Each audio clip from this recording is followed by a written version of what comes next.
Hello everyone, this is AmberAnkNA here. Welcome to my channel. Well, I play a variety of games and do narrations for fanfics. I'm really hoping you enjoy my content. If you do, make sure to comment below, leave a like, and subscribe with the notifications on.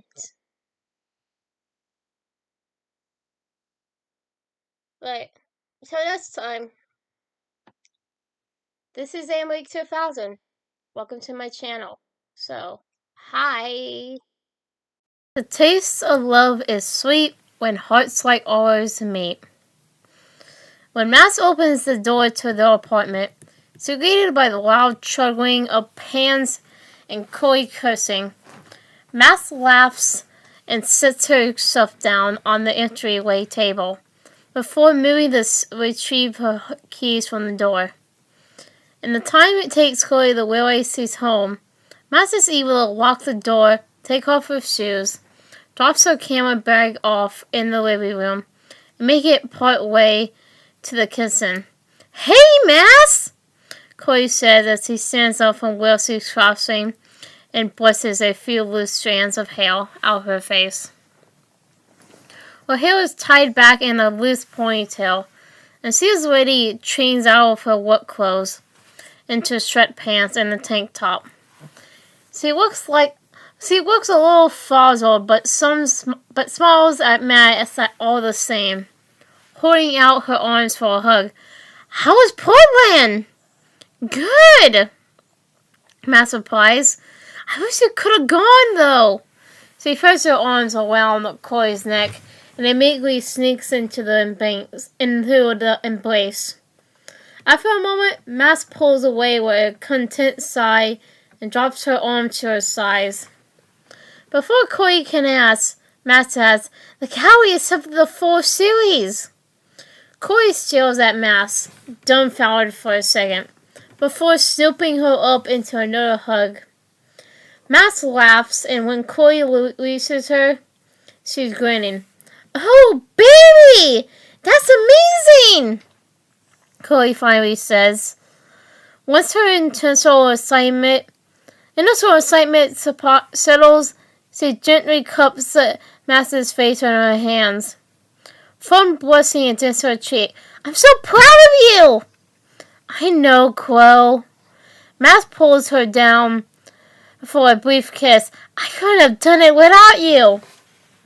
Matt feels her heart squeeze, and she hopes Chloe understands just how much she means it.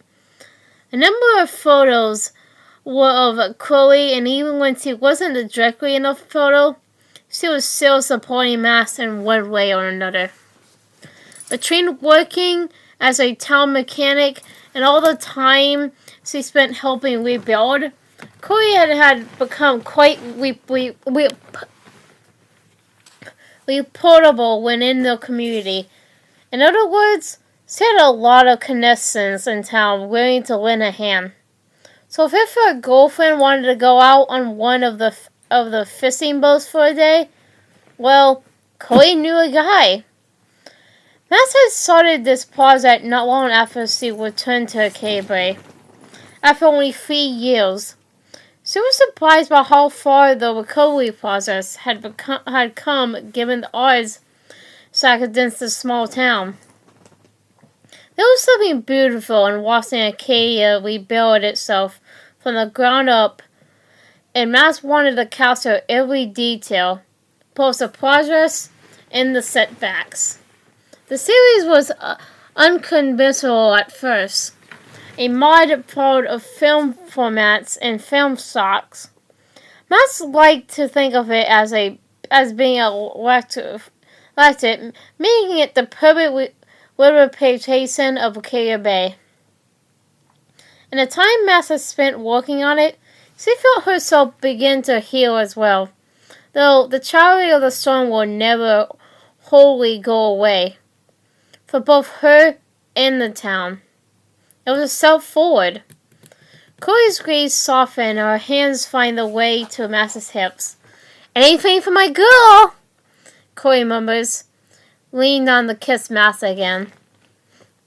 Chloe steps back, pulling Mass with her, only to stop short as a loud clang fills the room. Fuck! Chloe exclaims. Mass looks down and finds that Chloe's heel hit one of the several metal posts shrouded on the floor.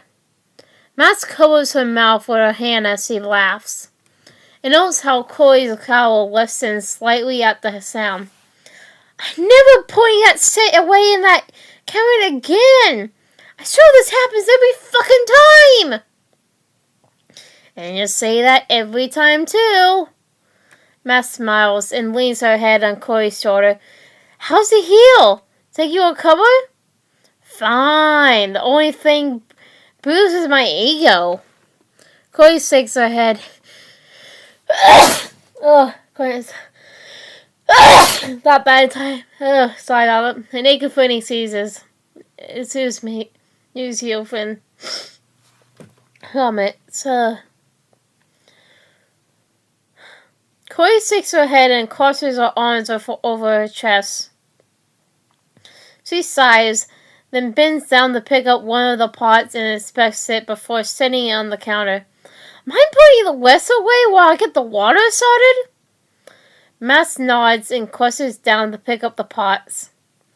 It doesn't take her long to get them back into the cabinet and semi-organize.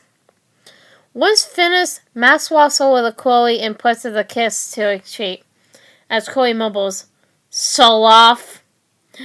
While Chloe deals with the water for the noodles, Mass turns over to the pot of sauce simmering on the stove. She stirs it before taking a sample off the spoon. Could use a little more sugar. Damn! I knew it! Chloe walks over to the stir jar and sniffs up a little to hand to Mass. Once it's stirred into the pot, Mass holds out the spoon for Chloe to try. Then takes a small taste for herself. Better! Mass asks, laying the spoon back over the pot. Chloe nods. Perfect!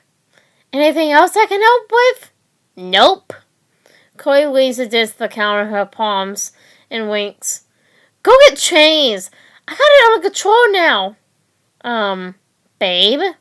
Mass starts, eyeing the pot of noodles with Chloe's left. You're about to boil it over. Chloe spouts a string of curses as she quickly turns around and rushes to the lower stove-top dumpster. Mass takes the opportunity to step upstairs to the bedroom to change out of her clothes. She trades out her jeans for a pair of sleep shorts and her sweater for one of Chloe's old graphic tees, then cleans off the remnants of her makeup. By the time she gets back downstairs, Chloe is draining the pasta. Mass pulls down 2 plates from the cabinet and grabs silverware for the both of them. Once they made their plates, they sit down together at the small kitchen table. Did the galleys say when they want the prints drop off? Chloe asks between bites. Anytime before the end of the month, Mass answers. I just have to call and let them know ahead of time. We should make it a day of it then. Go for a nice lunch. Held a little soft delight. Do whatever we feel like. Even Powell's? Mass asks. She tilts her chin down and gazes up at Chloe, giving her the look that she knows Chloe can't say no to. Chloe hesitates, but gives in all too quickly. Fine, but we have to set a limit. We only have so much self-space left. Mass frowns at that, but she knows Chloe's right. The footsteps had long ago been filled, and knickknacks rested on almost every buildable surface. The walls were covered in art too. Some were pieces by Chloe and Mass, and others were ones they picked up over the years. The apartment wasn't cramped per se, But it wasn't spaces either. Sitting in a comfortable in-between. Ugh! You ruined my plans! Max playfully rolled her eyes, trying to hide a smile. She goes to take another bite of her food when she remembers the brown paper bag she left on the entryway table. After a moment, Matt says, "Speaking of, I might have bought you something today." Matt, Chloe starts, but Matt shakes her head. "It's nothing much. I promise." Matt reaches for Chloe's hand under the table. Chloe waves an eyebrow, but doesn't say anything else. They finish up the dinner, and Chloe takes her place to the sink. While Matt brings Chloe's gift to the living room, she sits down on the couch, and Chloe's not far behind her, settling onto the floor near Matt. Passing the bag to Chloe, Matt watches as Chloe opens it and looks inside. A glint of excitement in her eyes, her expression shifts as she pulls the vinyl records out and examines the covers. Her eyes flick back and forth between Matt and the record sleeves, almost as if in disbelief. Matt had bought them at a little creek stop she passed on the way back to her car. It had a sign out front advertising a "Buy one, get one, half off" deal on vinyl that caught her eye. While seeing Chloe didn't need any more, she decided to drop in as a spur off of the market moment thing. Most of the records they had were older artists Matt either didn't listen to or had never heard of, but there was some she vaguely recognized from William's collection. Chloe already owned a few of them, though others were names Matt hadn't seen in years. After debating in her head, she decided to pick up 2 for Chloe. While she didn't think the gift would backfire, Chloe was still Chloe. After all, she wore her heart out on her sleeve, and some topics were too hard to boast, no matter how much time had passed. But more and more frequently in the past years, there were instances where Matt would walk into the garage and find Chloe listening to one of her dad's CDs or cassettes she sampled from her old house. Matt wouldn't say anything. She just leaned against the doorway and watched as Chloe hum along to the very same music she used to shrill she hated. It normally took Chloe a while to notice her, and when she did, Matt would just smile as Chloe asked her what was up. They never talked about it, but they didn't need to. Chloe smiled told Matt everything she needed to know. "Matt!" Chloe says, her voice low as she gazes up at her partner. She rests the records against the leg of the coffee table and sets the bag on the side. Folding her arms, she places them on the top of Matt's legs and looks up at her. "You shouldn't have!" Matt leans forward and tucks the strands of hair behind Chloe's ear. "Anything for my girl?" "Hey, that's my line!" Chloe pulls away and playfully swats at Matt's knee. She stands and moves in for a quick kiss, before swooping up the records. Matt watches as Chloe walks towards the vinyl player, with a little sway to her step. "Any preference?"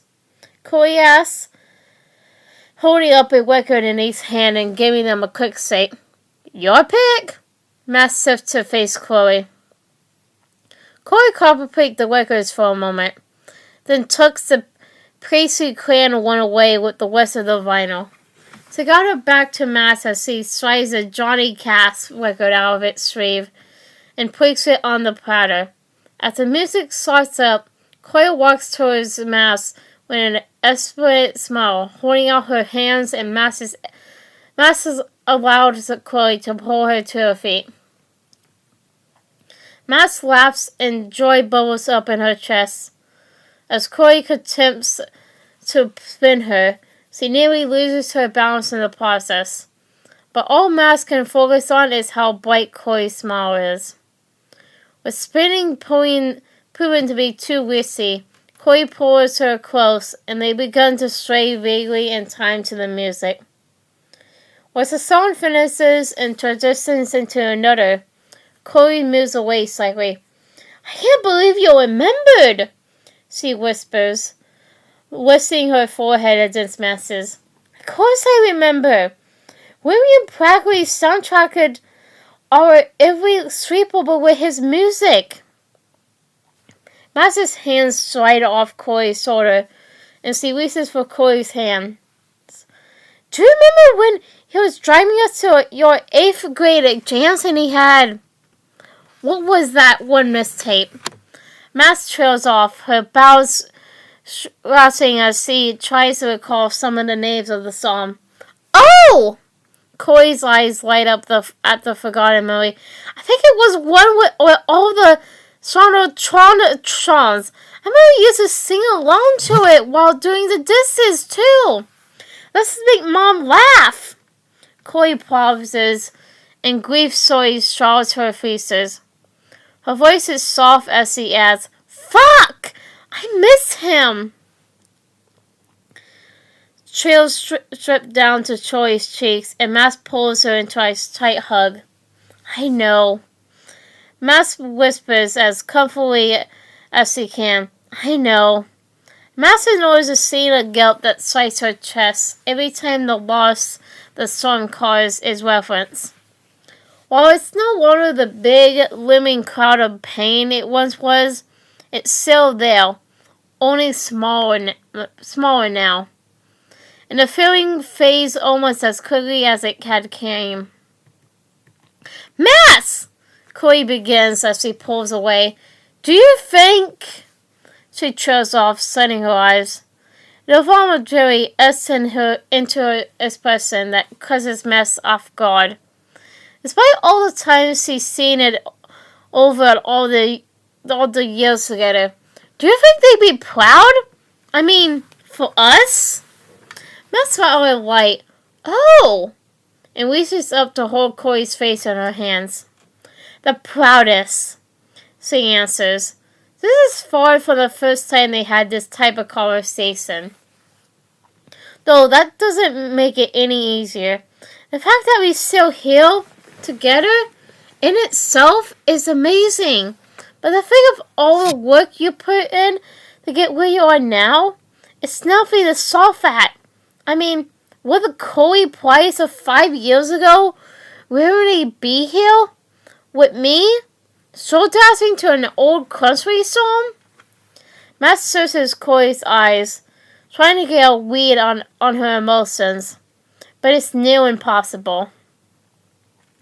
Cory suddenly shakes her head and cracks a smile at Max as she wipes away her tears. After a moment, she says, "I love you." In a tone so gentle, Max feels her heart skips a beat. Max swings up and closes the distance between them, pulling Cory in for a sweet kiss. "I love you too." When they break away, Max takes Cory's hand and guides her to the couch. Max lays down, head resting on the armrest, and pulls Cory down to lay next to her. It takes a second for them to both get comfortable, but anyway, Cory settles between Max's side and the back of the couch. She leans her head against Max's chest. Her faded purple hair sprayed out, and one of her legs partly laid over Max's. They lay in silence for a long moment, the record still spinning in the background.